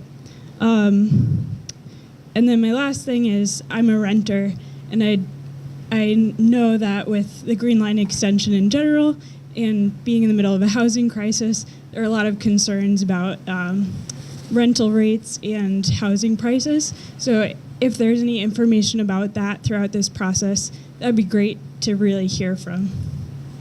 Good point. Why don't you go to you next? I'll make sure that our Green Line page includes links to things that we don't think of as transportation issues, housing equity, housing prices. Street parking issues are things that are also being considered, believe it or not. Our DPW, police department, and traffic and parking group are already getting ready for next winter. And it's always funny for us on these 95-degree days when Jackie and I and others are sitting in these strategy sessions talking about next year, even side, odd side, special projects and issues. So that process is underway as well. And the private utilities are a big part of the reason that it takes so darn long to build these bridges, because you're right, many of them have big utilities hanging off. MWRA, Eversource, Verizon. So all those utility companies are working with Terry and his team every day. So we can have follow-up conversations about it. Please. Okay, great. I'm her roommate, so I also live literally a stone's throw away from the bridge. And one of the things I was wondering, especially considering the pedestrian traffic into Ball Square, has there been discussions of maybe a temporary pedestrian footbridge being put in? Because that seems like it would be really helpful. Something also that's accessible so that people who, need to get from literally one side of the bridge to the other, like we do, and all of the businesses over there that just have no access, it'd be a lot better than having to go all the way up to Harvard Street, or, even if the bridge is not, the temporary bridge isn't right where the bridge is for safety reasons, if it's maybe somewhere up between Winchester and Boston or somewhere one way or the other. I think that would be, a really great idea. Thanks. Let me start walking to the back corner as I answer those questions. So anybody who came to some of the sessions that we've had recently in Medford will see that the project team has actually evaluated some of the alternatives for keeping pedestrians moving. And again, we all travel via different modes each day, right? We walk to our car, we walk to the bus. we ride a bike to do a transfer to the to the subway in Davis. And so, yeah, that is a painful reality that despite 3 different scenarios that have been investigated and advocated for, the T and the project team have not determined a feasible solution to maintain pedestrian access like they were able to do with a completely different bridge and a different set of conditions over at School Street by the high school. So we can try to make sure that those slides that were presented in those public meetings are easy for folks to find as well. You folks have been very patient, forgive me. And then, Michael, I'll come back up as well. Well, thanks for the opportunity. Well, thanks for organizing this. So recently, the traffic light pattern has been changed in Davis Square, and it's been tremendous, great for pedestrians, but it has been done, to my notes, it's been at the cost of green light time on College Avenue. It's been dramatically shortened from 34 seconds to 18 seconds, even though the cycle got shortened, but that's reducing from 26% of the cycle to 18%. And we see a lot of traffic back up on College Avenue quite often. And I live on Kidder Avenue. I use that route a lot of the time. And now we're going to have this Broadway shut down. And even though it's not on the official detour route, I can only imagine more traffic coming down College Avenue. But College Avenue has a much shorter time than all the other streets leading into Davis Square. And according to your data just now, it had about the same number of cars traveling into the square on a daily basis, 12,000 cars, and then plus all the additional traffic. I wonder if we can maybe revert or add, just reallocate some time for College Ave folks, and because this is actually the most direct connection to Ball Square and to Broadway Bridge into Davis Square. Thanks. No, great points. I'm standing next to Alderman at-large Mary Jo Rossetti. She, Alderman Ballantyne, Alderman Davis, who represents Davis Square, have been asking those questions. So folks know, if anybody lives off of College Avenue, Kidder, Hall, Francesca, when we first did the conversion of Davis Square, part of the reason that we really strive to do this stuff in the summertime is that traffics are lower, traffic numbers are lower, and it gives us a little bit of time to fine-tune. Those first 2 weeks were brutal. The electricians that were in those cabinets swapped the timing that was supposed to be for College Avenue with the timing that was supposed to come out of the busway. And so it was literally too much time to the busway and too little time to College Ave. So, we remember it, and we were getting the 311s, and they were accurate. That has since been fixed, and it's gotten better. The consequence of, shortening that cycle time is that you get more greens. You actually get 8 more greens per hour with the new scheme. And one of the things that helped give us confidence about the Davis Square timing changes was, again, most of us walk in Davis Square, right? Something like 75% of the human beings walking from JP Licks, for example, over to the theater or to CVS or to Oath Pizza are doing so against the light. They're jaywalking. That creates safety challenges, but it also means that the efficiencies for the vehicles are not there. So as we collect data, we can actually try to figure out how many cars are getting through and at what speeds, what are the safety parameters, because safety is always priority number one. So overall, I think certain things have improved, but we've also invested in new hardware in that signal cabinet that allows us to come in and be iterative. So we'll be collecting data here as we get back to school and figure out those queue lengths and that sort of thing, okay? Yes, sir, and then over here. Thank you, appreciate that. Just a quick question. I live on Highland Road, and I did see some graphics and language at one point that suggested buses going down Highland Road, but I don't see it here tonight. So can you give me and some of my neighbors an update on where we are with that? Thank you for the question. So, again, one of the challenging things with this idea generation phase, whereas the T was leaving no stone unturned to try to make sure that buses could be accommodated, they actually did some analyses, and you can see one on the screen, that has since been discarded because residents, because aldermen and others had said, you know what, that's just too much. That's too much burden for too little return here. So, as Melissa and Andy have said, the current plans do not include any of those interior neighborhood streets, whether it's Rogers, Pearson, or Highland Road. That is not part of the conversation anymore. Okay. Have there been dates set for when the bridge will actually be shut? Simple question. Wish I had a simple answer. So, Terry, any latest and greatest? You folks have talked a lot about November 1st. Now, the latest information is kind of like late 2018. Right now, it's trending late 2018. But as we're coming through, December, November, December. Now, we have looked at it and we've heard people, we're not going to close the bridge down during the holiday season. So the closure is more trending to early 2019, which would be January. So, it's you'll be given probably 6 weeks, 8 weeks notice before the bridge closes. We're going to hold a public meeting approximately 6 weeks prior to the bridge closing.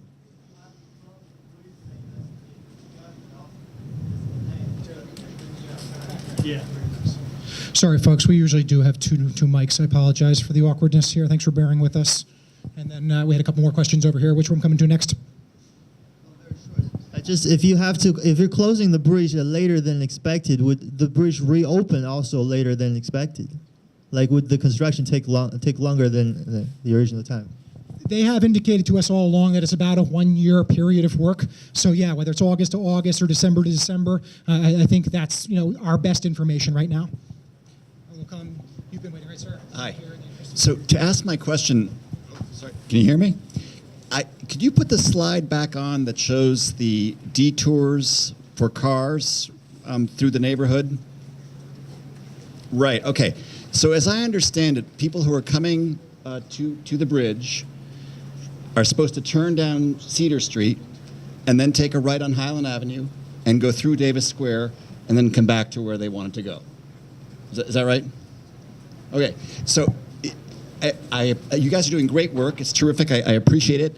But that's just not going to happen ever. There's 2 right turns, one of which is my street. I'm Philip. I live on Morrison Avenue, so it's a parochial question.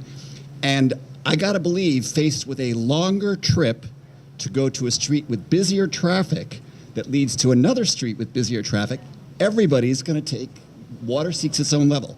So I say this because, and Lance Davis over here has heard this from me before, Morrison Avenue, that chart that showed all the speeds on it, sorry, the chart that showed the speeds, Morrison Avenue, which is a residential street, it's not an arterial street, has the highest speeds of any of those streets in the neighborhood.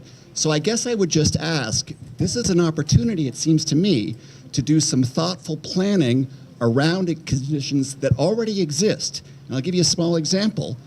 Traffic calming bollards are great, but you can do something as simple as have the parking not all be on the same side of the street. Go on one side, 2 or more blocks later, it's on the other side. Costs basically nothing. And there are studies about this. It makes a big, big difference. So I just hope you guys will think out of the box.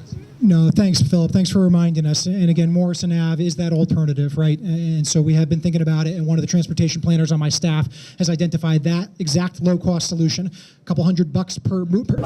Seriously? Oh, yeah. It was an accident. As a pedestrian, she was struck on Morrison? She was in a car backing out of her driveway and someone ran into her. So just so folks can see in their mind's eye what Philip is describing, there's 2-sided parking between Cedar and Willow on Morrison, but once you get west of Willow, going towards College Avenue, it's just one-sided. Morrison actually gets a tiny bit narrower, which means that you don't have the standard widths necessary to have 2 sides of parking and 2 directions of travel. And so as a result, there's only one side of parking.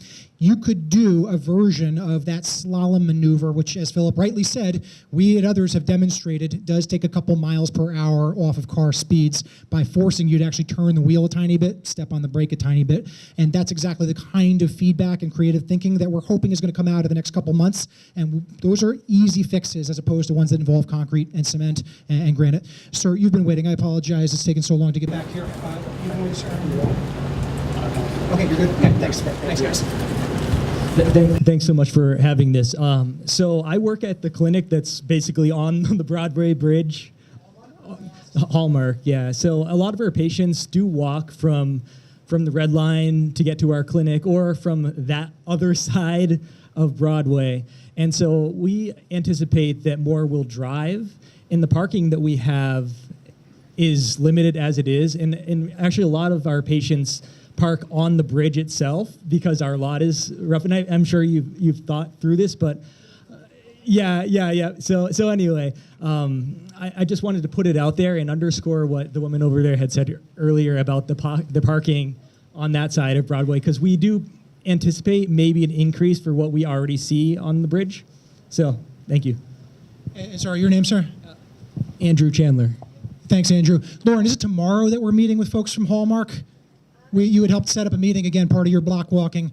And so folks know, Andrew, so you know, I've actually been in the dialysis clinic with their management, with their care providers a couple times over the last couple months to understand. And, you know, every business is different. Every service provider is different. And we have 100 different perspectives that we need to understand and plan for. We can't meet 100% of everybody's needs, but particularly for things like healthcare, you know, we got to do our darndest, and so it's been important for us to learn about those realities of employee parking, of patient parking, drop-off, supply chain, all that sort of stuff for those two buildings right on top of the bridge. And so you know, Andrew, one of the first questions that your neighbors at the dialysis clinic asked was, where's the limit of work going to be? Is our second kind of driveway that's closest right in front of the Hallmark front door going to be maintained? And the answer is yes. We've been able to confirm that, so thank goodness for that. Okay, so look forward to sitting with you and your colleagues, I think tomorrow actually.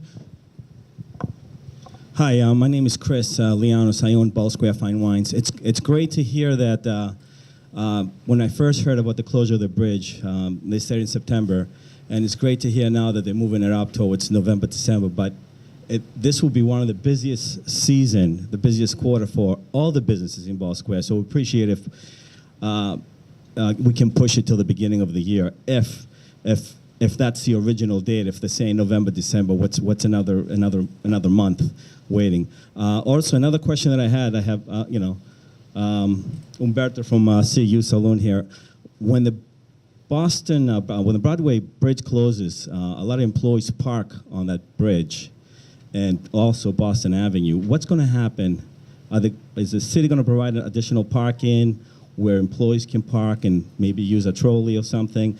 Or they're going to be occupying a lot of the meters in front of the businesses in Ball Square where they can be feeding meters all day long? It's going to be hard enough to have customers find Ball Square with the new routes. It will be difficult for them if they're not going to be able to find parking, I think. That's one of the things. So I own the hair salon in Ball Square. So basically, like I had someone faint in the salon. It took 12 minutes for the ambulance and everything to come there, right? So, we also have a lot of elderly people. I worked there for 13 years. So we have we built a nice relationship with all the people. That's gonna be a serious thing. Like, are they gonna be in and out? How is that traffic gonna work? How long is it gonna take these people to get there?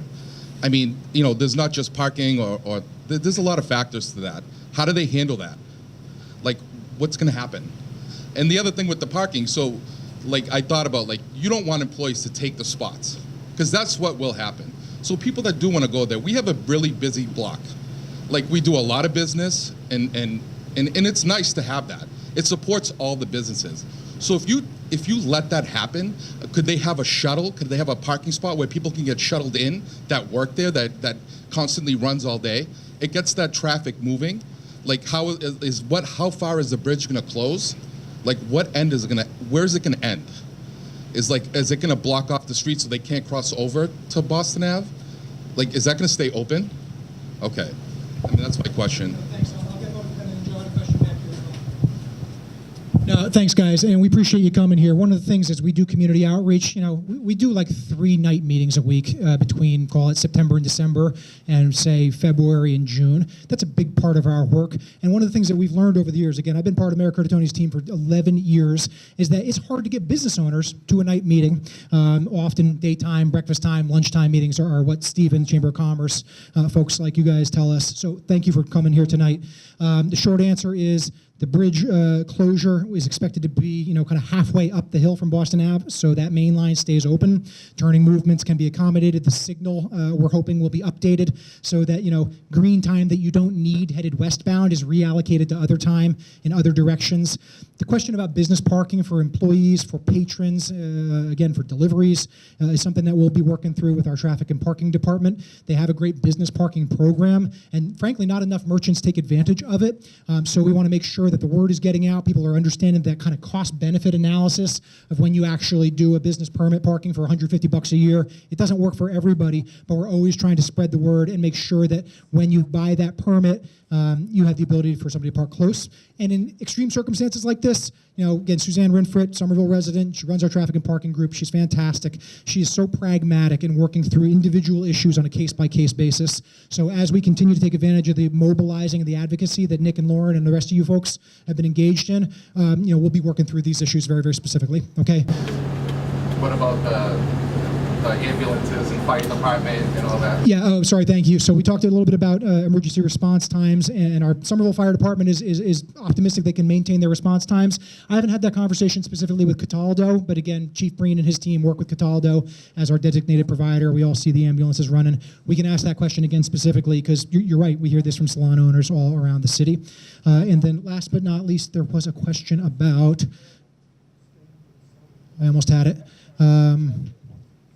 Parking, emergency response, shuttle. Yes, we've got a shuttle diagram, and we're investigating that right now, whether we can have a little temporary circulator shuttle to keep folks moving from satellite lots or from the neighborhoods themselves. So let's make sure that we kind of catch each other offline and set up the next conversation. These streets can have details all the time, or is it going to be like police officers sitting like around the area? No, the short answer is no. The city of Somerville and every city in the area does not have the resources to have police details everywhere.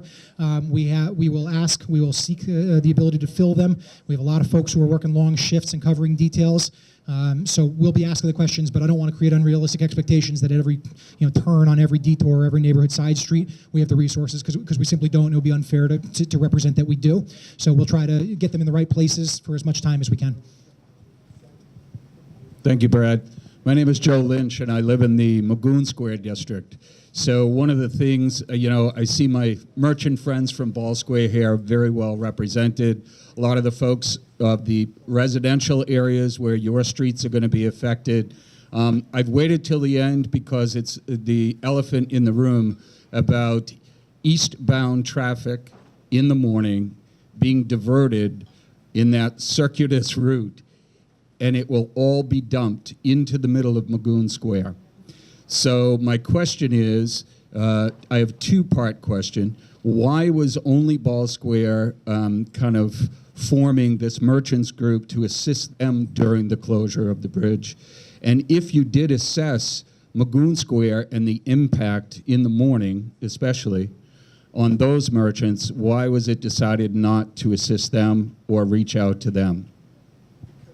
No, great questions, Joe, and appreciate you bringing that to the table. We have worked to make sure that Magoon Square residents, business owners, and landlords are plugged into these processes. Some of our tabling activities have been up there as well. I'd be happy to set that dialogue up. Nick, Lauren, any comments on engaging specifically with Magoon Square business owners? Again, Joe, you've been advocating for this for as long as I've been around, and we've had some fits and starts and some great successes getting folks plugged in and speaking with one voice the way that Ball Square folks are starting to do. So hopefully you guys have good relationships on the block, right, Nick? Actually, Lauren, I would invite you to speak a little bit about some of the conversations that we've had, specifically with the creation of the Ball Square Business Association, which has really been a grassroots effort really from the businesses who recognize this issue coming up. But Lauren, if you want to say a little bit about that. Sure. As Nick said, we had been working more with the Ball Square business owners because there was this energy around the association. That being said, our technical assistance events for businesses that are affected by construction are open to all businesses. And I'm happy to connect with you or anyone else in the Magoon Square area that would like to be more informed about this events. We also have a business-only newsletter that's specifically related to folks that are dealing with construction disruptions. We're happy to have you on that list too. Just feel free to stop by and chat with us on your way out. Thank you. Okay, so quick housekeeping and time check. It's 5 of. The good folks at the church here have asked us to start clearing ourselves out at 8 p.m. We're going to upload these documents to the city's website. We've got a great GLX page. So by tomorrow, you can have this slide deck. It has many web resources, again, all the different issues. And to the question earlier about Bay State Ave, just because something's not showcased right here doesn't mean that it's not being planned for and we don't have the ability to act on it. So again, reach out to us, reach out through 311, through all these different mechanisms, and we'll be continuing our tabling activities, our community meetings. We anticipate doing another one of these large ones in September, right, Jackie? Yep. So pretty much every great community event, and Lord knows we have a dozen of them coming up this season, we will have a tabling presence. Folks on the T, folks at MBTA bus stops, folks at the city of Medford, volunteers in the community like Jim and like Ryan and like Jennifer, who couldn't be here tonight, are showing up and spending their time on these issues. So come on out and continue to ask us the questions, see how we have made progress in the last couple of weeks. So that's just kind of the quick housekeeping ones. So I think I've probably got time for about 2 more questions. Joe, you asked about traffic in Magoon Square. I just wanted to kind of go back to that one. Traffic signal timing, we all know, could be optimized and updated. Again, even if there were no extra volume coming, we'll be evaluating all that sort of stuff. You've been asking about it. Mark Niedergang's been asking about it, many others. So we have the ability in-house to look at that and try to make sure that if more cars are approaching from South Medford, that we have the ability to process them safely and efficiently. So I'm going to do 2 more questions, and then again, I'll stick around and I'll talk on the sidewalk until the last person's questions are answered, at least for this moment, but stick with us throughout. Thank you for bearing with us on a hot evening with our technical difficulties. Get yourself a sip of water. Give your elected officials a round of applause because they have been advocating steadily and given the city the resources that we need, right? The number of times that I've had conversations with my friend Todd Blake, who's the city of Medford's traffic engineer, and he said, holy smokes, it's really cool that the city of Somerville has staff professionals who are focused on these issues. This is a blessing. We are always jealous of Cambridge for their resources, but we're also respectful that Arlington and Medford and many others are frankly jealous of us. So I appreciate all my colleagues who are putting in all the effort to try to answer and address these questions. So 2 more questions, and then we'll start to go home. Thank you, folks. Please, Judy.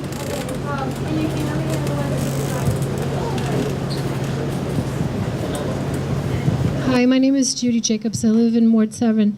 I wanted to talk about the Cedar Street work that's being done, and I think it's really even more of a hardship to put those folks through there, putting buses down there. I disagree with that. We have a rodent issue in our ward, and it has to do with the development, I'm sure of that. So if you're living in the area, just stay on top of it. If you see any mice or rats, make sure you call. We're still dealing with it, and I don't think anyone's started to show up to do the work. The red line, has anybody worried about the overcapacity of the red line? If people are now going to have to go to leave buses and have to go on the red line, it's already really full. So that would be for the MBTA. And the Clarendon Hill buses, I know those folks, I live in that ward, they really need those buses, and the same with South Medford and 89. And anyway, I don't want to take any more time, so I'll just give it to the next person. Thank you. Thanks. My name's Kevin Oliver. I live at 125 Boston Avenue. And I think I'm probably the only one here that was here when the bridge was originally taken down and replaced before. And as I remember that, going back to a long time ago, the only reason the Ball Square merchants were able to survive was that the buses went through Ball Square. And the fact that they're not going to go through Ball Square, and that one of them is going onto a street that is almost at the Mystic River, is ridiculous. And these routes that somebody came up with is outrageous. People are going to cut through Morrison Avenue, Kidder Avenue, and any other street they can get to when they at Cedar Street. The last time the buses actually went down Boston Avenue, my street, and to Morrison, and then to Cedar, and then back out to Broadway. If you don't have buses in Ball Square and cars, you're going to have no merchants. They're going to be closed. Forget about it. That's ridiculous. This is the most ridiculous thing I've seen in my lifetime here. Unbelievable. You can't reduce that. For heaven's sake, you got to do something, go down Willow or something to get around, and you got to have the buses and be able to get down there. So that's just my opinion, but that's all. No, thanks, Kevin, and thanks, Judy. So again, we want to be respectful of folks' time, particularly our hosts here at the church.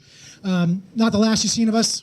We're going to be doing this all fall. We've got additional time. We've got folks working on these issues. We've got pages and pages of notes. We appreciate you coming out, raising your voices, asking your questions. Look forward to continuing the dialogue. Thanks, everybody.